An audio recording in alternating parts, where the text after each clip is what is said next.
ঠিক কী দামে ধান কিনেছেন কুষ্টিয়ার চাল মালিকরা তা জানতে চেয়েছে কৃষি বিপণন অধিদপ্তর। এই ব্যাপারে নোটিশ পাঠানো হয়েছে ইতিমধ্যে এবং আশা করা যাচ্ছে চলতি সপ্তাহে এই বিষয়ে তথ্য মিলবে। এদিকে চালের দাম কেজিতে 1 টাকা কমানোর জন্য স্থানীয় প্রশাসন আহ্বান জানিয়েছে। গতদিনে কিন্তু মিলারদের সাথে একটা মিটিং হয়েছে, সেখানে মিলাররা বলেছেন যে তারা যে চালটা বৃদ্ধিপ্রাপ্ত অবস্থায় 72 টাকা পাইকারি বিক্রি করতেন সেটা 71 টাকা, যেটা 70 টাকা বিক্রি করতেন সেটা 1 টাকা কমিয়ে 69 টাকা, এবং যে মোটা চালটা তারা 50 টাকা কেজি দরে বিক্রি করতেন সেটা তারা 49 টাকায় বিক্রি করবেন।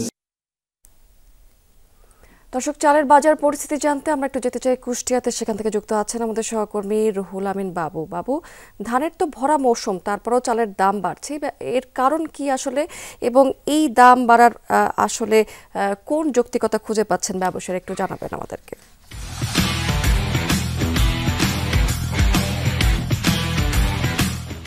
স্মৃতি, চালের দাম বৃদ্ধির পেছনে মূল কারণটি থাকে ধানের দাম বৃদ্ধি, অর্থাৎ ধান যে নতুন ধান যেটি এসেছে সেই ধানের চাল সাধারণ মানুষ কিনতে চান না, যে কারণেই ব্যবসায়ীরা বলছেন যে সবসময় সাধারণ যারা ক্রেতা রয়েছেন তারা পুরাতন চালের উপরে বেশি আগ্রহী এবং অবশ্যই সেটি চিকন চালের উপরে আগ্রহী, যে কারণে কিন্তু এই সবাই মিনিকেট অথবা চিকন যে চালগুলো রয়েছে সেই সব চালগুলোর প্রতি সাধারণ ক্রেতাদের আগ্রহ বেশি থাকার কারণেই তাদের ক্রেতাদের ডিমান্ড অনুযায়ী বাজারে চাল দিতে হয়, যে কারণে কিন্তু এই চালের দাম বৃদ্ধি হয়, তাদেরকে সেই ধরনের ধান ক্রয় করে চাল তৈরি করতে হয়।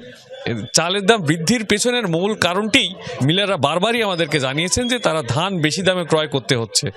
সম্প্রতি এই রকম বস্তাপতি আমরা যে মাসখানেক আগেও যে 50-100 টাকা করে